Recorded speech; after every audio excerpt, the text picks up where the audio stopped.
આ વિડીયોમાં આપણે ધોરણ 8 ગણિત વિષયમાં પ્રકરણ 6 વર્ગ અને વર્ગમૂળ જેનો ત્રીજા નંબરનો વિડીયો જોઈ રહ્યા છીએ. સ્વાધ્યાય 6.3 માં દાખલા નંબર 1. નીચે આપેલી સંખ્યાઓના વર્ગમૂળનો એકમનો અંક શું હશે તે જોઈએ.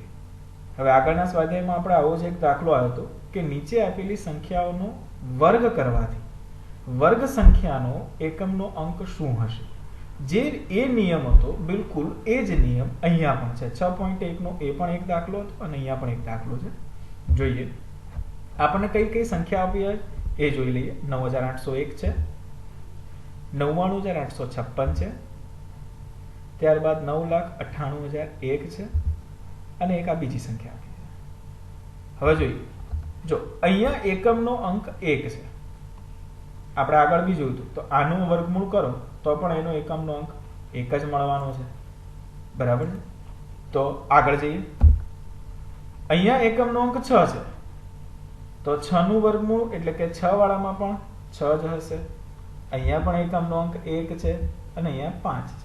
એટલે કે જે એકમના અંક આપેલા છે એ જ અહીંયા પણ એકમના અંક વર્ગમૂળ કરવાથી મળશે. બરાબર.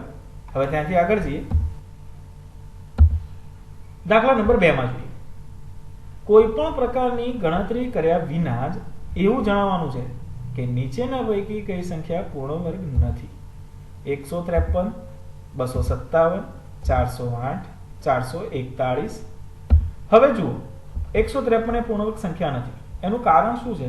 કારણ કે એનો એકમનો અંક 3 છે. આગળના સ્વાધ્યાયમાં આપણે જોઈ ગયા કે જે સંખ્યાનો એકમનો અંક 2, 3, 7 કે 8 હશે એ સંખ્યા કોઈ પણ સંજોગોમાં પૂર્ણ વર્ગ સંખ્યા નહીં જ હોય.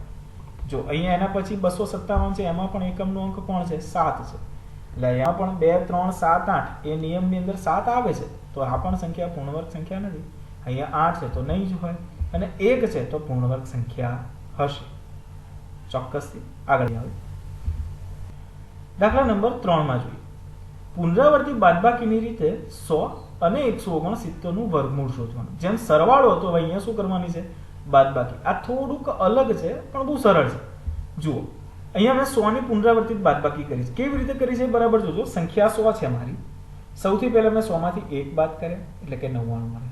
હવે આ 99 માંથી મેં ક્રમશઃ એક પછીની એકી સંખ્યા 3 બાદ કરી તો મને 96 મળે.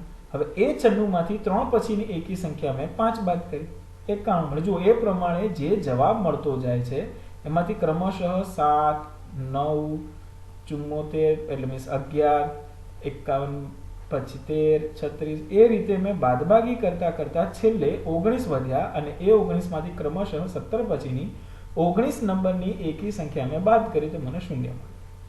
ધેટ મીન્સ કે આ કેટલી સંખ્યાઓ થઈ ગણો તો 1, 2, 3, 4, 5, 6, 7, 8, 9 અને 10. એટલે કે 100 નું વર્ગમૂળ 10 મળી ગયું. હવે ત્યાંથી આગળ જઈએ 169 માટે. તો જો અહીંયા આ 100 વાળામાંથી ખબર પડી ગઈ કે જો 100 ની અંદર ક્રમશઃ 10 એકી સંખ્યાઓ બાદ થઈ તો એનો મતલબ કે 169 છે. જો તમને ડાયરેક્ટ વર્ગમૂળ યાદ હોય તો 169 નું વર્ગમૂળ 13 આવે છે. તો એનો અર્થ એવો હતો કે 13 ક્રમિક એકી સંખ્યાઓ હશે. જો પાછળ ગણી લઈએ કે ખરેખર 13 ક્રમિક એકી સંખ્યાઓ થાય છે. જો ગણો 1, 2, 3, 4, 5, 6, 7, 8, 9, 10, 11, 12 અને 13. Yes, right.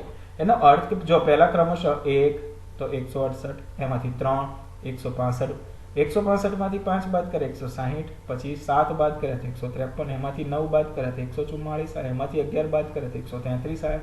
એમ કરતા કરતા છેલ્લે મને 0 મળી ગયું. એનો અર્થ કે આ ક્રમિક 13 એકી સંખ્યાઓની બાદબાકી છે. બરાબર. એટલે એનું વર્ગમૂળ શું થશે? 13.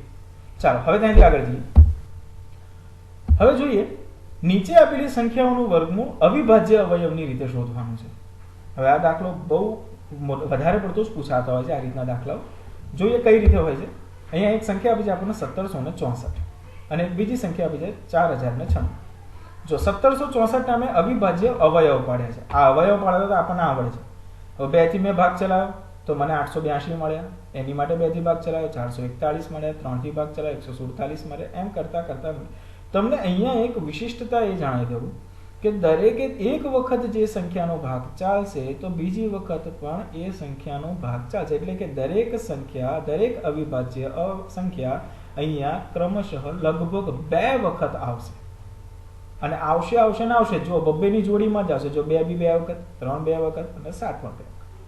જો ક્યાંક પણ એવું થાય કે અહીંયા 2 વખત એક સંખ્યા પુનરાવર્તિત નથી થતી, જોડમાં નથી આવતી, એનો અર્થ કે તમારા ભાગાકારમાં ક્યાંક ભૂલ પડી છે. ત્યાં જ અટકી અને તરત જ એ ગણતરીને ફરીથી એક વખત રીચેક કરી લેવાની. ચોક્કસ કંઈક ને કંઈક ગડબડ હશે, જે દેખાશે એને તરત એ સુધારી દેવા. હવે જો ત્યાંથી આગળ જઈએ તો 1764 ના અવયવો કયા પડ્યા? તો કે 2 ગુણ્યા 2 ગુણ્યા 3 ગુણ્યા 3 ગુણ્યા 7. જો જોડી મેં બનાવી છે, દેખાય છે? 2 ગુણ્યા 2 ની એક જોડી, 3 ગુણ્યા 3 ની એક જોડી અને 7 ગુણ્યા 7 ની એક જોડી. એનો અર્થ કે 2 નો વર્ગ ગુણ્યા 3 નો વર્ગ ગુણ્યા 7 નો વર્ગ. એટલે કે મેં જો કૌંસમાં જ લખી દીધું 2 ગુણ્યા 3 ગુણ્યા 7 નો વર્ગ. એટલે કે ગુણાકાર જો કરીએ તો શું થાય? 42 નો વર્ગ. એટલે 1764 નું વર્ગ જે છે એ શું આવે છે? 42 નો વર્ગ. તો હવે 1764 ના માથે મેં જો વર્ગમૂળ પહેરાવી દીધું. હવે અહીંયા વર્ગમૂળ આવે એટલે કે તરત જ સામેથી વર્ગની નિશાની ખસી જાય. એટલે હવે જવાબ શું આવી ગયો? 42. એનો અર્થ એવો થયો કે 1764 નું વર્ગમૂળ 42 મળ્યું, જે આપણે અવિભાજ્ય અવયવની રીતે અહીંયા આ શોધ્યું. બીજો એક દાખલો 4096 માટે જોઈએ. તો જો એના અવયવ તો બહુ બધા છે. કેટલી વખત આવે છે જુઓ તો? 2, આ બીજી વખત 2 એટલે કે 2, 3, 4, 5 અને 6 વખત જોડ છે. જો અહીંયા બાજુમાં એ પ્રમાણે જોઈએ તો 4096 બરાબર 2 ગુણ્યા 2 ગુણ્યા 2 ગુણ્યા 2 ગુણ્યા જુઓ, એક જૂથ, બીજું જૂથ, ત્રીજું જૂથ, ચોથું, પાંચમું, છઠ્ઠું જૂથ થાય. એટલે કે 6 વખત બગડાનો વર્ગ. એનો અર્થ એવો થયો કે 64 નો વર્ગ. એટલે 4096 જે છે એ 64 નો વર્ગ છે. તો 4096 નું વર્ગમૂળ કરીએ તો તરત જ વર્ગ નીકળી જાય, એટલે કે 64 એ એનું વર્ગમૂળ મળી ગયું. હવે ત્યાંથી આગળ જઈએ તો પાંચમો દાખલો. નીચે આપેલી દરેક સંખ્યા માટે નાનામાં નાની એવી સંખ્યા શોધો કે જેના વડે ગુણવાથી, અહીંયા ધ્યાન રાખજો, બે પ્રકારના દાખલા પૂછે, ગુણવાથી અને ભાગવાથી મળતી સંખ્યા પૂર્ણ વર્ગ હોય અને એ જે પૂર્ણ વર્ગ સંખ્યા મળે એનું પાછું વર્ગમૂળ પણ શોધવાનું છે. આ લગભગ 4 માર્કનો દાખલો છે. જોઈએ કેવી રીતે ગણીએ છીએ. પહેલી એક સંખ્યા આપણને 252 છે. મેં એના અવિભાજ્ય અવયવ પડ્યા. હવે તમને અહીંયા જુઓ, જો 2 ની જોડ છે, 3 ની જોડ છે, પણ 7 ની જોડ નથી. એટલે કે 7 એકમાત્ર એવો અવિભાજ્ય અવયવ છે કે જેની જોડ નથી. હવે જો અહીંયા ગુણાકારની વાત છે, એટલે કે ખૂટે છે કોણ જોડ બનાવવામાં? તો હજુ એક વખત 7 ખૂટે છે. તો જો 252 ના અવયવ લખીએ તો આ રીતે લખાય: 2 ગુણ્યા 2 ની જોડ ગુણ્યા 3 ગુણ્યા 3 ની જોડ ગુણ્યા 7 એક વાર. એનો અર્થ કે 2 ગુણ્યા 3 નો વર્ગ ગુણ્યા 7 એટલે કે 6 નો વર્ગ ગુણ્યા 7 આ રીતે લખાય. જો અહીંયા એક વખત 7 નો ગુણાકાર થઈ જાય તો આ પણ 7 નો વર્ગ થઈ જાય. હવે મારે એ કરવું છે પણ હું એની જાતે ના કરી શકું. મારે બંને બાજુ એટલે કે બરાબરની જમણી બાજુ ને બરાબરની ડાબી બાજુ બંને બાજુ બેલેન્સ રાખવું. તો જો હું જમણી બાજુ 7 નો ગુણાકાર કરું તો મારે તરત ડાબી બાજુ પણ 7 નો ગુણાકાર કરવો. તો ડાબી બાજુ કોણ છે? 252. તો હું 252 ને પણ 7 વડે ગુણું અને આ બાજુ જે પદ છે એને પણ 7 વડે ગુણું. તો જો તમને જો અહીંયા લખેલું મેં ચોખવટ આપી છે કે અહીંયા અવિભાજ્ય અવયવ 7 જે છે એ જોડીમાં નથી. એટલે કે 252 ને બંને બાજુ 7 વડે ગુણીએ તો તરત પૂર્ણ વર્ગ સંખ્યા બને. જો 252 ગુણ્યા 7 અને આ બાજુ બી 7 એટલે જો તમને મળી ગયું અહીંયા 1764 તો આ બાજુ 6 ગુણ્યા 7 નો વર્ગ એટલે કે 42 નો વર્ગ. તો હવે હું વર્ગમૂળ શોધું તો 1764 નું વર્ગમૂળ 42. એટલે આ રીતે નાનામાં નાની સંખ્યા કઈ ગુણી? તો તમે જોઈ શકો છો કે 7. કઈ સંખ્યા વડે ગુણી? તો કે 7 વડે ગુણી. પણ આપણે એવું કહ્યું હતું કે મળતી પૂર્ણ વર્ગ સંખ્યાનું વર્ગમૂળ શોધો. એટલે મળતી પૂર્ણ વર્ગ સંખ્યા 1764 હતી અને એનું વર્ગમૂળ આપણે મેળવી લીધું 42. જો તમે આ રીતે કમ્પ્લીટ દાખલાની ગણતરી કરો તો તમને ચોક્કસથી પૂરેપૂરા માર્ક મળે. ચોપડીની અંદર અને એમાં ઘણી બધી લાંબી અહીંયા આગળની થિયરિકલ માહિતી લખેલી છે, મુદ્દાઓ લખેલા છે. પરંતુ જો આટલું મુદ્દાઓનું વિવરણ પણ તો જો તમે દાખલામાં દર્શાવો તો તમારો દાખલો સાચો જ પડે. હવે આગળ જઈએ. જ્યાં જોઈએ આપણે દાખલા નંબર આગળ. હવે અહીંયા તમે જુઓ, મેં કહ્યું હતું ને અહીંયા ભાગવાથી વાળું બિલકુલ એનું જ છે, બધું જ એનું જ, ખાલી શું કરવાનું છે? ભાગવાથી છે. તો હવે રકમ જુઓ, એની જ મેં 252 લીધી છે. એટલે તમને ખ્યાલ આવે કે શું કરવાનું છે. તો જો અહીંયા પણ એ જ પ્રમાણે 252 ના અવયવ જોઈએ. તો અહીંયા પણ આપણે જાણીએ છીએ કે અહીંયા આપણને અવયવ 7 એ જોડીમાં નથી. એનો અર્થ કે જેમ પહેલામાં 7 વડે બંને બાજુ ભાગ ગુણ્યા હતા, અહીંયા શું કરીશું? ભાગીશું. તો જો 252 ને 7 વડે ભાગ્યા, આ બાજુ પણ 7, તો અહીંયા 7 અને 7 નો છેદ ઉડે, અહીંયા 252 ને 7 વડે ભાગે 36 મળે, અને અહીંયા 7 7 ના છેદ ઉડે એટલે આપણને 6 નો વર્ગ મળે. ધેટ મીન્સ આપણે જાણીએ છીએ કે 36 એ 6 નો વર્ગ છે, તો 36 નું વર્ગમૂળ કોણ થઈ ગયું? 6. એટલે એનો અર્થ આપણને મળી ગયું કે નાનામાં નાની સંખ્યા 7 વડે ભાગવાથી પૂર્ણ સંખ્યા મળી 36, અને એ 36 નો વર્ગમૂળ મળ્યું 6. આગળ જઈએ. હવે જો 7મો દાખલો. એક નિશાળના ધોરણ 8 ના તમામ વિદ્યાર્થીઓ મળી અને ₹2401 પ્રધાનમંત્રી રાષ્ટ્રીય રાહત ફંડમાં ફાળો આપે છે. વર્ગમાં જેટલી સંખ્યા છે એટલા રૂપિયા દરેક વિદ્યાર્થી દાનમાં આપે છે. તો વર્ગમાં વિદ્યાર્થીઓની સંખ્યા કેટલી? હવે એક સમજવા જેવી વસ્તુ છે કે વિદ્યાર્થીઓની સંખ્યા જેટલી પણ છે, સમજો દાખલા તરીકે 50 છોકરા છે, તો દરેક વિદ્યાર્થી 50 રૂપિયા નાખે છે. કદાચ દાખલા તરીકે જો વિદ્યાર્થીઓની સંખ્યા 78 છે દાખલા તરીકે, તો દરેક વિદ્યાર્થી 78 રૂપિયા નાખે છે. ધેટ મીન્સ કે 78 રૂપિયા અને 78 વિદ્યાર્થીઓ. તો આપણે બે 78 અને 78 નો ગુણાકાર કરવો પડે. ધેટ મીન્સ કે 78 નો વર્ગ કરવો પડે. હવે અહીંયા આપણને કુલ રકમ આપી દીધી છે કે 2401 રૂપિયા આખા વર્ગની અંદરથી ભેગા થયા છે, પણ આપણને એ ખબર નથી કે એમાં વિદ્યાર્થીઓ કેટલા હતા. તો સીધી વાત છે, આ જે સંખ્યા છે એ પૂર્ણ વર્ગ છે, અને આનું વર્ગમૂળ જે આવશે એ જ આ વિદ્યાર્થીઓની સંખ્યા છે. તો આપણે જો જોઈએ દાખલો કેવી રીતે ગણવાનો થશે, તો 2401 નો આપણે આ રીતે અવિભાજ્ય અવયવની રીતે વર્ગમૂળ પાડ્યું, તો આપણને 2 વખત 7 ની જોડ મળી, બરાબર. એટલે કે 7 × 7 નો વર્ગ 49 નો વર્ગ. ધેટ મીન્સ કે 2401 જે છે એ કોનું વર્ગમૂળ છે? એનું વર્ગમૂળ 49. એનો અર્થ આગળ જઈએ. હવે અહીંયા આગળ જોઈએ તો એક બગીચામાં 2025 છોડ એવી રીતે રોપેલા છે કે પ્રત્યેક હારમાં રોપેલ છોડની સંખ્યા કુલ હારની સંખ્યાને બરાબર થાય.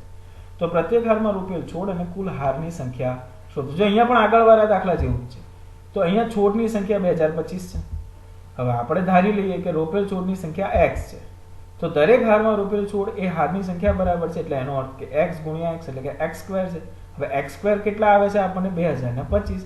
તો એનો અર્થ એવો થયો કે 2025 નું વર્ગમૂળ શોધવું પડે. તો 2025 નું વર્ગમૂળ જો શોધીએ તો આ રીતે આપણને ગણતરી મળે. તો શું મળે છે? તો 3 × 3 × 3 × 3 × 5 × 5, એટલે એનો અર્થ કયો? તો 3 × 3 × 5 નો વર્ગ, એટલે કે 45 નો વર્ગ. એનો અર્થ એવો થાય છે કે 2025 નું વર્ગમૂળ 45 મળે છે. તો એનો મતલબ એવો કુલ સંખ્યા. હવે જો 4, 9 અને 10 વડે નિશેષ ભાગી શકાય તેવી નાનામાં નાની પૂર્ણ વર્ગ સંખ્યા શોધવી. હવે 4, 9 અને 10 નો લસાઅ 180 મળે છે, એટલે કે અહીંયા અવિભાજ્ય અવયવોમાં 2 અને 3 એ જોડીમાં છે, જ્યારે 5 એ જોડીમાં નથી. જો અહીંયા હું તમને બતાવી દઉં, દેખાય છે? 2 ના જોડી છે, 3 ની જોડી છે, પણ 5 ની જોડી નથી. એનો અર્થ એવો થયો કે 180 ને 5 વડે જો ગુણી નાખો તો એ પૂર્ણ વર્ગ સંખ્યા બની જાય. તો જો અહીંયા આપણે જોઈએ તો આ 180 ને આપણે આગળના દાખલામાં કર્યું તેમ 5 વડે ગુણી નાખીએ બંને બાજુ, જુઓ તો તરત આપણને શું મળ્યું? 900. ને અહીંયા શું મળી ગયું? 6 × 5 નો વર્ગ, એટલે કે 900 એ 30 નો વર્ગ બને છે, એટલે કે 900 નું વર્ગમૂળ 30 મળી ગયું. ધેટ મીન્સ કે 4, 9 અને 10 વડે નિશેષ ભાગી શકાય તેવી નાનામાં નાની પૂર્ણ વર્ગ સંખ્યા કઈ મળી ગઈ આપણને? 30 અથવા તો 900. ચાલો ત્યાંથી આગળ જઈએ.